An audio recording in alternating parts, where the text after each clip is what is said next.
done and we get the two side pieces together, we have something called a rim. And in a couple moments, we'll see how the ribbon lining is applied to the rim using the clothespins. Very similar to what we saw in the custom shop. You can see some more rims here. At this point, we're installing the end piece. These look like they might be some 28s up top, D-shaped rosewood bodies, so they'll get a M36s. M's. Okay, we're doing some M's. Bigger body. Bigger body. Thank you. Moving up here, we get into ribbon lining. So you can see she's very carefully applying the ribbon around the edge of the guitar. And the ribbon lining, essentially a gluing platform for the top and back to go onto. Otherwise, you'd have two thin pieces that you're trying to glue together and it would never work for you. So you need to have some surface area, but you don't want to build too thick on the sides or you'll diminish the tone. So she'll get all those on. Very proud of the inside of the instruments. Right now she's focusing on cleaning out a little bit of glue squeeze out inside the kerfing. Get that nearly complete, and then she'll flip it over and she'll be able to do the top side of the guitar.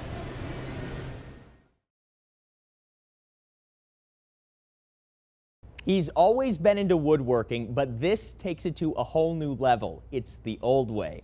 Meet the luthier from Stewartson who makes all of his guitars by hand in this week's Around Central Illinois report. Tom Foreman. I've worked with them for about 30 years. Has been fiddling around with guitars for decades. So this is only about a year old. I've always wanted to build one. So? I do it the old way. He did. It starts with 2 strips of wood sprayed down with water and gently bent over a bit of pipe. Takes a little bit for it to get hot enough. Heated to more than 500 degrees. But you have to hand shape all this stuff. Then Tom compares it with his homemade mold. This is where the seam's at. And matches up the sides.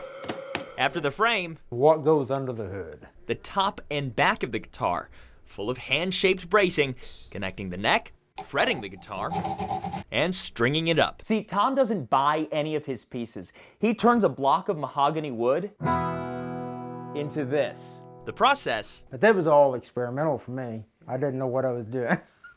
had a bit of a learning curve. You'll feel it start to move. I had nobody to teach me.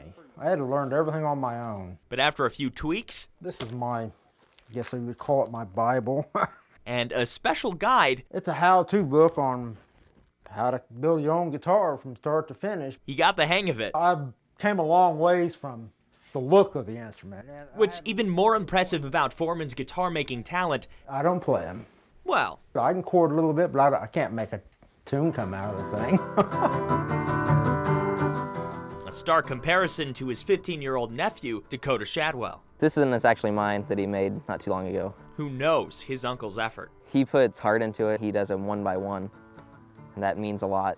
The backbone of Tef Custom Guitars. Building it and seeing somebody's reaction, and it's like you're getting something they wasn't expecting. Tom's initials marked on every one he makes. Well, Tom built his first guitar about 5 years ago, and the surprise, the price tag, $400 to $800 for a handmade guitar on the low end, $1,200 or more on the high end. And that book, in case you want to build a guitar of your own, How to Build Your Own Acoustic Guitar by Jonathan Kincaid.